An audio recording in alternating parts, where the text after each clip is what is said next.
Hello, and welcome to another show of Watching Washington. I'm Matthew Bergeron. And I'm Jason Choi. Here's a look at the big stories of the week. First, breaking news this morning from Washington, D.C., Senator Dianne Feinstein has died at the age of 90. The California Democrat was the longest-serving female senator in U.S. history. She was also the oldest current member at the time of her death. Feinstein, a former mayor of San Francisco, was first elected to the U.S. Senate in 1992. Some of her consequential work include the 1994 federal assault weapons ban and the 2014 CIA torture report. Recently, Feinstein's health became a subject of increasing scrutiny.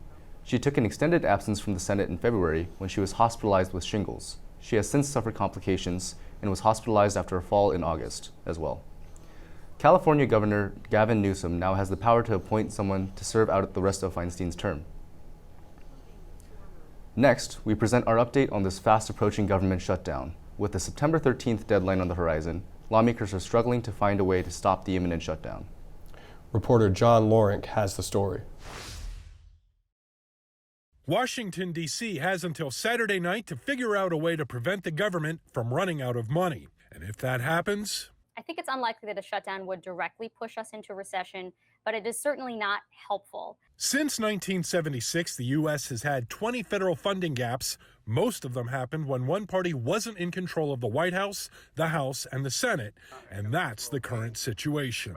A government shutdown is just yet another drag on the economy because it ends up disrupting lots of supply chains and lots of services. Another effect of a shutdown would be active military members and border control agents being forced to work without pay. A government shutdown is a worst-case scenario for the department, so we continue to ask Congress to do its job and fund the government. The GOP-led House passed numerous spending bills Thursday night, including one for the State Department, but none of them will avert a shutdown, and the clock is ticking. There's people that are talking, but it's, as I stated, it's the same bunch on both sides, and until leadership wants to walk down there and talk to them, it's just not going to happen. And both sides remain split. The Republicans want to shut down the government because they want to cut Social Security, slash public school funding, and criminalize abortion care. I'm John Lawrence reporting. With the deadline almost here, it is likely that citizens will have to prepare for the possibility as this shutdown affects us all. And now for more federal government news. This past Wednesday was the second GOP presidential debate held at the Ronald Reagan Presidential Library in Simi Valley, California. The candidates that took the stage for the second debate were Florida Governor Ron DeSantis, former Vice President Mike Pence, former UN Ambassador in South Carolina Governor Nikki Haley, South Carolina Senator Tim Scott, businessman Vivek Ramaswamy, former New Jersey Governor Chris Christie, and North Dakota Governor Doug Burgum. Throughout this debate, candidates took to calling out former President Donald Trump and his lack of appearances in this second debate. Chris Christie even made a point of directly sending a message to Donald Trump, saying that the other candidates will start calling Donald Duck if he continues to skip these debates, according to a source from The Hill. Further alongside the public condemnation of Trump's absence, candidates attempt to address some hot-button issues. Nikki Haley and Vivek Ramaswamy went head-to-head about TikTok, which led to one of the most memorable moments of the night. Let's take a look. This is infuriating because TikTok is one of the most dangerous social media apps that we could have. And what you've got, I honestly, every time I hear you, I feel a little bit dumber for what you say. Despite former President Donald Trump not being present for this election, he is still leading against second-place candidate Ron DeSantis in national polls by 42 points, according to data from Real Clear Politics. This begs the question of whether these debates are helping the other candidates in the race or solidifying Donald Trump as a Republican presidential candidate for next year's election. A historic moment on Wednesday, September 27th. NASA astronaut Frank Rubio returned to Earth after breaking a big record. Rubio became the first American to spend more than a year in space. He and Russian cosmonauts Sergei Prokopyev and Dmitry Pedalin parachuted to a landing in Kazakhstan on the Russian Soyuz MS-23 capsule. Rubio initially planned to spend just 6 months in space, but his Russian ride home fell through, forcing him to remain at the International Space Station. He logged a total of 371 days in space after the discovery of a coolant leak coming from his original ride while docked to the orbiting outpost. According to NASA, during his mission, Rubio completed approximately 5,936 orbits and a journey of more than 157 million miles, roughly the equivalent of 328 trips to the moon and back. The mission also marked other notable firsts for Rubio. This was his first journey to space after being selected for the NASA Astronaut Corps in 2017. In one additional milestone, at the outset of the mission, he became the first astronaut of Salvadorian origin to travel to low Earth orbit. According to the New York Times, an American soldier has been expelled from North Korea and is now in U.S. custody. Travis King illegally entered North Korea 2 months ago after crossing the demilitarized zone that separates the South and the North. At the time of his trespassing, King was supposed to be heading back to the U.S. after his release from a South Korean prison on assault charges.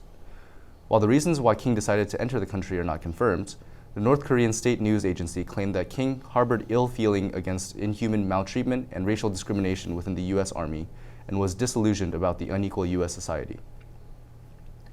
King's return was facilitated by the Swedish government acting on the United States' behalf. This was the first time in 5 years that an American has been detained in the country. Automaker employees in Detroit are on strike, and 2 U.S. presidents have showed up in support. Detroit's United Auto Workers Union began striking on September 15th due to being unable to make a deal with 3 major automakers to attempt to push workers out of a paycheck-to-paycheck living situation.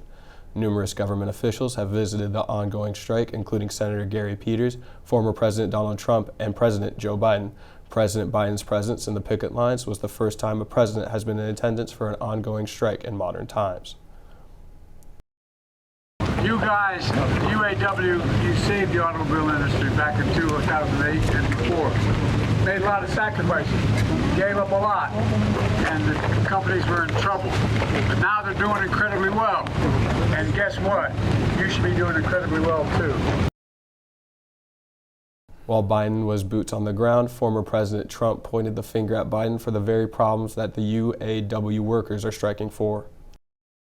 Yesterday, Joe Biden came to Michigan to pose for photos at the picket line. But it's his policies that send Michigan auto workers to the unemployment line. I side with the auto workers of America and with those who want to make America great again, and I always will. We will continue to keep you updated on this developing story. According to NPR News, the 148-day Hollywood writer strike has come to an end. Thanks to a new 3-year deal the Writers Guild of America made with major Hollywood studios, writers have gotten back to work after a 5-month hiatus. Major issues concerned were AI, where studios agreed to use writers for screenplays and teleplays, not material generated by or incorporated by artificial intelligence. In addition, for the first time, streaming companies such as Netflix promised to be transparent about their viewership data. Successful shows would generate bonuses for writers. Well, as I don't speak officially for SAG-AFTRA, but obviously as a member, I will say that the feeling amongst us, the members, is that this is a good sign. I feel like it's something that we've been waiting for, obviously, while we've been supporting the WGA. This seems like, okay, maybe at this point we could go back to that negotiating table and figure out something that's going to work for everybody, because we all want to work. That's all anyone wants to do. We just want to be fairly paid and to work. According to the WGA, the deal's total value was $233 million. The Alliance of Motion Picture and Television Producers initially offered the Guild $86 million. Although film and TV writers in the union still need to ratify the contract, WGA president and chief negotiators say that they're so confident that the writers will seal the deal by ratifying the contract in October that they are allowing writers to start writing now. Although the writer's strike is over, the Actors Guild strike is in full swing and is pushing for negotiations even harder this week by attacking video game companies. Video game actors have been pushing for negotiations since last year. Their previous contract expired in November. SAG-AFTRA cast 34,687 ballots, calling for the strike, representing 27.47% of eligible voters within the union. A whopping 98.32% voted in favor of authorizing a strike. Fran Drescher, the president of SAG-AFTRA, said, "The result of this vote shows our membership understands the existential nature of these negotiations and that the time is now for these companies, which are making billions of dollars and paying their CEOs lavishly, to give our performers an agreement that keeps performing in video games as a viable career." SAG-AFTRA first called for a strike authorization vote in early September, only 2 months after Hollywood actors began picketing major studios. The union is calling for a retroactive 11% wage increase on set medics for hazardous performance capture and protections against the use of generative AI to replace working actors. Up next, barrels of oil increase in price. What will this mean for you? Plus, Commander Biden bites another Secret Service agent. Stay with us, more Watching Washington next.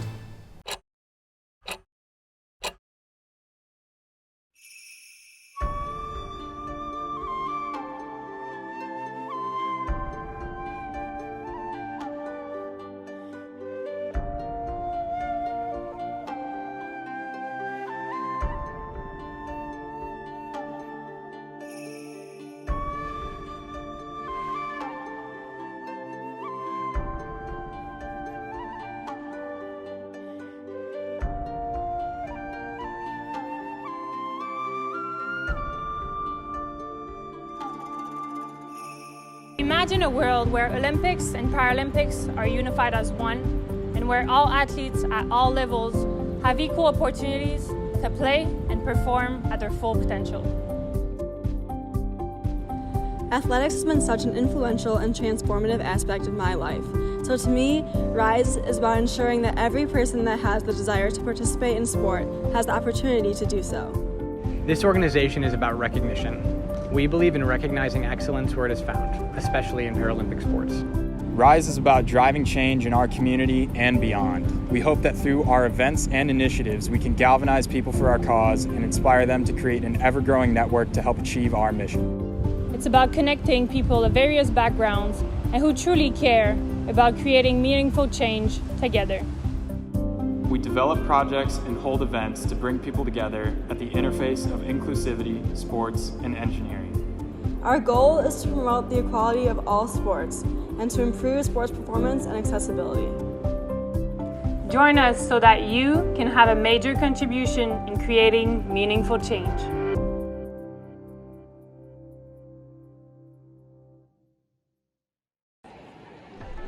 Football.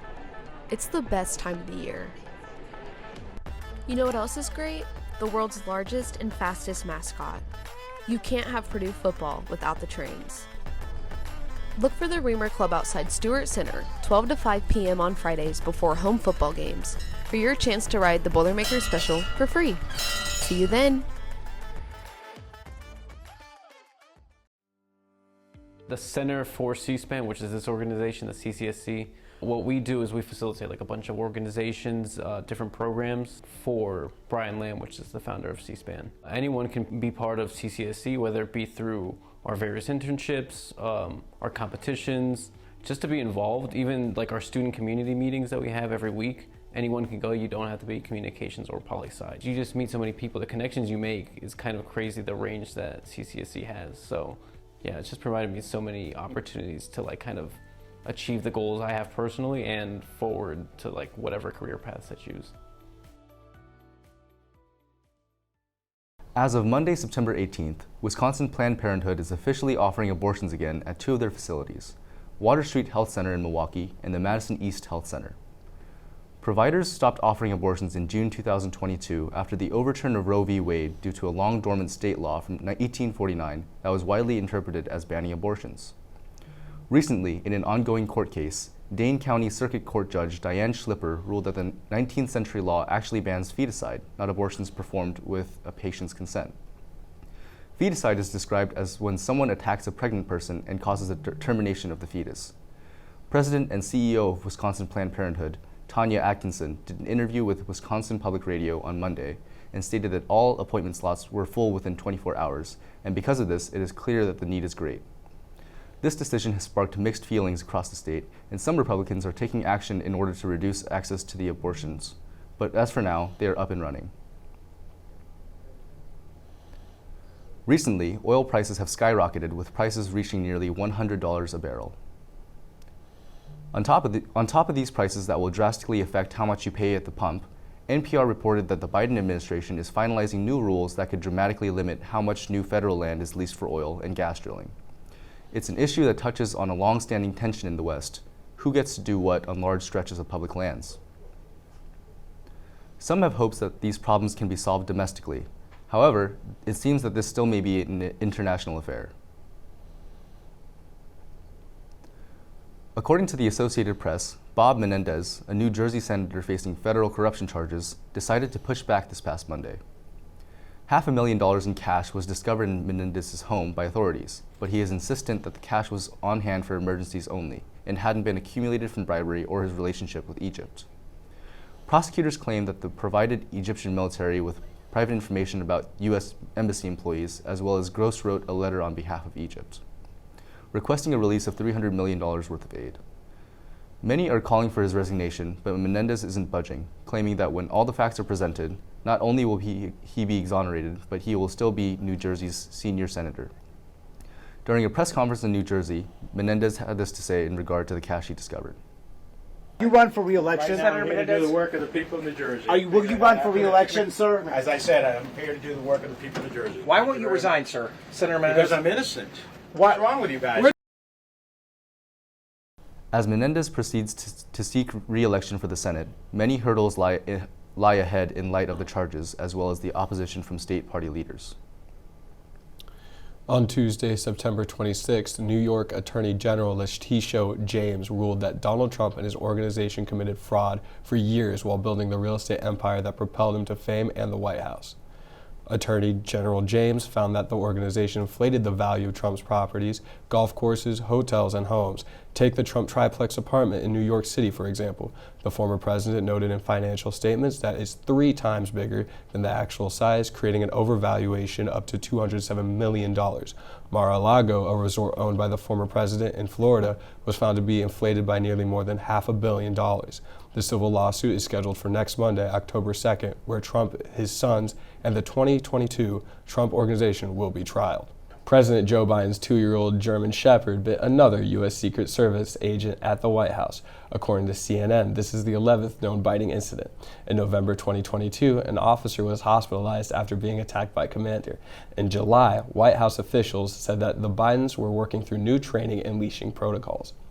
These attacks follow other incidences caused by another of Biden's dogs, Major. Major was suspected to be involved in 10 incidents and was later moved out of the White House. Former USSS agent Jonathan Wackrell told CNN that commanders' attacks are becoming a workplace safety issue.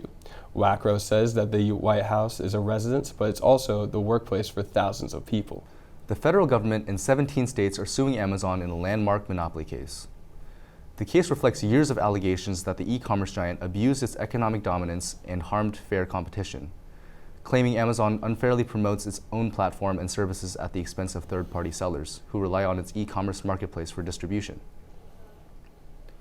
On Tuesday, FTC Chair Lina Khan told reporters Amazon is a monopolist and it's exploiting its monopolies in ways that leave shoppers and sellers paying more for worse service. In response, Amazon General Counsel David Zapolsky pushed back against the FTC's allegations, saying the agency has departed from its mission of protecting consumers and competition. When the federal lawsuit was originally filed, it did not immediately seek a breakup of Amazon. Instead, the FTC and states are asking the court for permanent injunction. However, this may change down the road as the lawsuit continues. Our guest this week is Research Associate Professor Dr. Bennett Elzey, who joins us to talk about possible new cancer treatment research methods and the effect a possible government shutdown could have on researchers. The full interview just ahead on Watching Washington.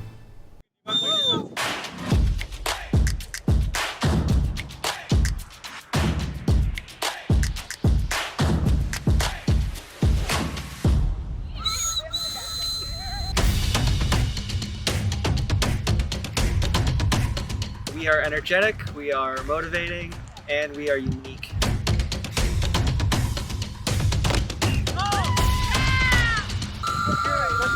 I don't think you can beat Quidditch.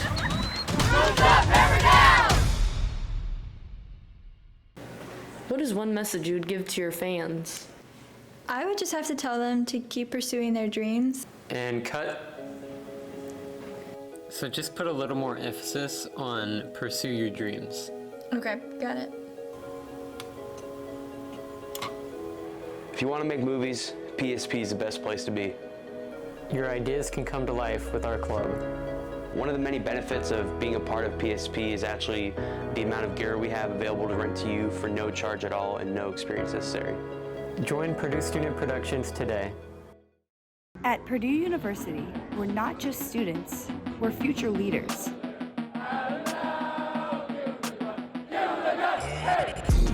Join Air Force ROTC to embark on a journey of honor, excellence, and service.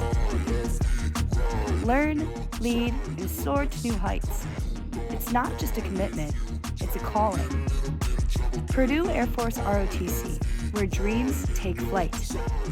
Are you ready to rise? I got a switch in my head. I go from living to dead. You got me seeing all red. Now I'm becoming. 3, 2, 1.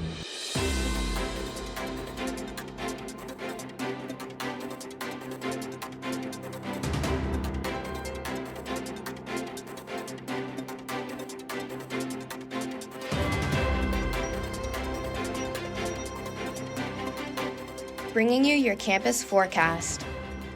I'm Julia Prickett. I'm Veda Kirsch. I'm Lily Tordill. We are Fast Track Weather. We have a special guest this week. Here today to discuss new cancer research methods, Purdue Associate Professor Dr. Elzy. Thank you. Today on Watching Washington, we are welcoming Research Associate Professor Dr. Bennett Elzy as our guest this week. Dr. Elzy is working here at Purdue in the Department of Comparative Pathobiology. We are excited to discuss the current climate of cancer drug shortages in the U.S. and also get a better understanding of the problems this issue creates for our viewers at home. Dr. Elzy, welcome. Thank you, Chloe. Nice to be here. Sure. As a researcher who studies cancer progression and works to understand how different avenues can be taken to suppress cancer development, how do the headlines we see about cancer drug shortages affect your work and the breakthrough your community is trying to make? So the cancer drug shortages, those reports don't really affect our work. We're looking for discoveries, whether or not there are shortages. And it depends on which drug you're talking about, many of them just being chemotherapeutics. My focus is on largely is on immunotherapeutics, where we're trying to get the immune system to combat the cancer as well as the drug, or in combination and cooperation with the drug. Really, we like seeing the headlines, but they don't really make much difference to us in what we're doing. Gotcha. And the White House reported that these cancer drugs, 15 of them that are in short supply, are generic drugs that they've been using for decades now. Do you see any change in the future in the field? Maybe getting away from these drugs that are in a shortage that they've been using for decades, maybe some new methods? Yeah, that's kind of the holy grail. It's been for a while. I mean, the drugs we've been using have been for a long time. When you think of the platinum drugs and the taxanes, and they really don't work any differently or more effectively than they used to. We're always trying to come up with ways to improve that, get away from them because of their toxic side effects. But actually, I've lost my train of thought. What was the question again? Just any new progress that would maybe right. Yes. Drugs that are in shortage. Yes. One of the avenues that I think is very promising, which would get us away from those types of drugs, is we have what we call a lot of cancer tumors, we call them immunologically cold tumors. That means there's not much immune system in them. They have many ways of keeping the immune system suppressed or out of the tumor that would otherwise kill it. And so we're looking for drugs and treatments and ways to turn those tumors to hot again, where the immune system has access. And we find there are several ways to do that. And when we can turn these tumors hot, then we can have a much more effective way of starting up the immune system again and getting that to eradicate the tumors, which could be in conjunction with low-dose chemotherapy, which wouldn't have the side effects, but would be a double hit on those tumors. And then a question I have to ask, just because we've seen in the headline, there's a government shutdown, and that might possibly, or speak of a government shutdown, I should say. Right. And if that does happen, how do you see that affecting the field of research, and even at a school like Purdue here, any predictions you see for that? That would really depend on the length of that shutdown. So we've had this before. We've had shutdowns before, and it doesn't really affect us in a big way because the grant money has been dispersed to the universities, and the universities are the ones handling it at least for the short term. And so as long as the shutdown was not to drag on for months and months or years, which I don't even think could happen without terrible problems, it really doesn't affect us a lot. There are peripheral issues, but they're not important issues lots of times. So definitely still time for advancements and research and all that to still be conducted. That's exactly right. The research doesn't stop, it keeps going. Perfect. Well, thank you. In most circumstances. Oh, perfect. Yeah.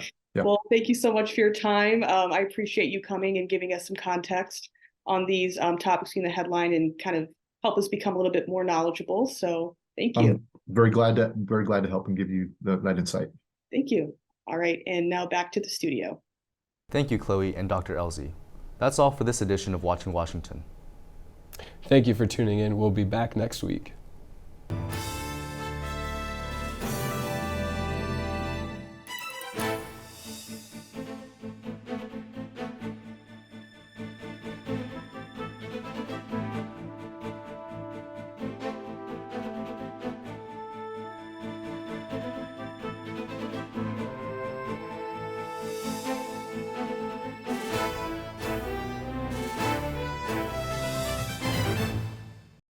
Imagine a world where Olympics and Paralympics are unified as one, and where all athletes at all levels have equal opportunities to play and perform at their full potential. Athletics has been such an influential and transformative aspect of my life. So to me, RISE is about ensuring that every person that has the desire to participate in sport has the opportunity to do so. This organization is about recognition. We believe in recognizing excellence where it is found, especially in Paralympic sports. RISE is about driving change in our community and beyond. We hope that through our events and initiatives, we can galvanize people for our cause and inspire them to create an ever-growing network to help achieve our mission. It's about connecting people of various backgrounds and who truly care about creating meaningful change together. We develop projects and hold events to bring people together at the interface of inclusivity, sports, and engineering. Our goal is to promote the equality of all sports and to improve sports performance and accessibility. Join us so that you can have a major contribution in creating meaningful change.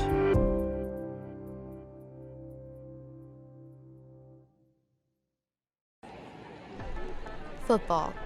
It's the best time of the year. You know what else is great? The world's largest and fastest mascot. You can't have Purdue football without the trains. Look for the Reamer Club outside Stewart Center, 12 to 5 p.m. on Fridays before home football games, for your chance to ride the Boilermaker Special for free. See you then!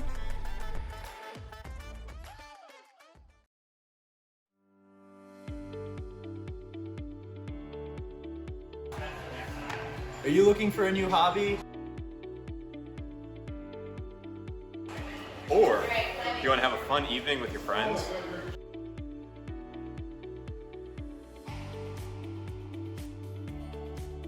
Then come climb to new heights at the Co-Rec Climbing Wall.